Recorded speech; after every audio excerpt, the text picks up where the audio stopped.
have a client in Chicagoland that I've been training with for 3-4 years, and this past year the president came to me and said, would you do something different? Would you come to our office and every day for a while go out on a sales call with each of our sales reps, because we want to find out if they're actually applying what you're teaching them over the years. And I said, that'd be a fun experience for me. So I get out, first call with a gentleman named Ryan. So we go to call on a company, and the buyer is looking at us, and the sale is insurance, it's business insurance. And Ryan looks at the guy and asks a question that I taught him to use, which is called taking away the solution. And he says to the buyer, he goes, let's say today you decide you don't want to use our services. You wanted to keep things the way they are right now with the existing insurance company that you have right now. What would that look like for you? And the guy went, hell no. There's no way we're staying with our existing insurance company. And Ryan went, what's that about? And he goes, well, my son plays baseball for Marquette University. He's on a tube when we're in the snow this winter, and he slides and smashes into a tree and he cracks a tooth. Well, a few days later, we go into the dentist to have it checked, and in the x-ray they go, excuse us, but there's 2 fractures on his jaw right here, and you need to go get that taken care of. Here's a person that could take care of this immediately.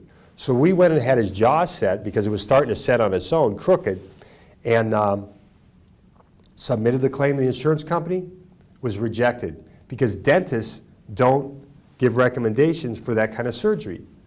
Now, the fact of the matter is the insurance company was going to pay eventually, but for now they were stalling and they weren't going to pay this guy whatever was $14,000 out of his pocket for this surgery. Well, Ryan is sitting there taking notes as the gentleman's getting all heated up and telling this story, and after about 6-8 minutes he kind of runs out of gas, and Ryan goes, oh, that's too bad. Let me ask you another question. And I kind of went, whoa, that's it? That's the transition from this fired up story? We debriefed after the call, and I said, Ryan, you got to pay attention. When people get all worked up, when they get emotionally caught up in a story, you have to go down that road with them. So don't just be so intent on getting to the next question, getting your information, filling out a form, that you just lose connection with the buyer. And he goes, all right, I'm sorry. And I go, well, I'm sorry too, because I'm going to have to share this story with everybody at the sales training next week. Fast forward, a month later, I'm on another sales call with Ryan. And we sit in the boardroom with the president of this company, and the president immediately begins bragging about his 14 weeks of vacation he takes every year. And he looks at the contract and the forms that are in front of him, and he looks at Ryan's name and he goes, Ryan Vandenbos, are you Dutch? And Ryan goes, yeah, I am, and here's what we're going to talk about today. And I put my hand on Ryan's chest and I went, hang on a second, I got to ask you a question, sir. What difference does it make? Is it a good thing or a bad thing if he's Dutch? And he goes, it's a good thing. I love the Dutch. He goes, I bought 14 weeks of timeshare in the Dutch area of the Caribbean, the Netherlands Antilles. And I love spending my 14 weeks at a timeshare there. Well, now that's a pretty crazy story. I mean, 14 weeks of timeshare, you know how much that costs? This guy's obviously telling it for a reason. He's showing off or something. So Ryan looks at him and starts to open up his workbook, and I slap my hand on the workbook and I go, I want to ask you a question about that. And the guy's phone rings. He goes, 60 seconds, I swear I'll be right back. Runs out of the room, and I look at Ryan and I go, you better ask him about that 14 weeks in the Netherlands Antilles, and you better ask him if he likes to scuba dive or something.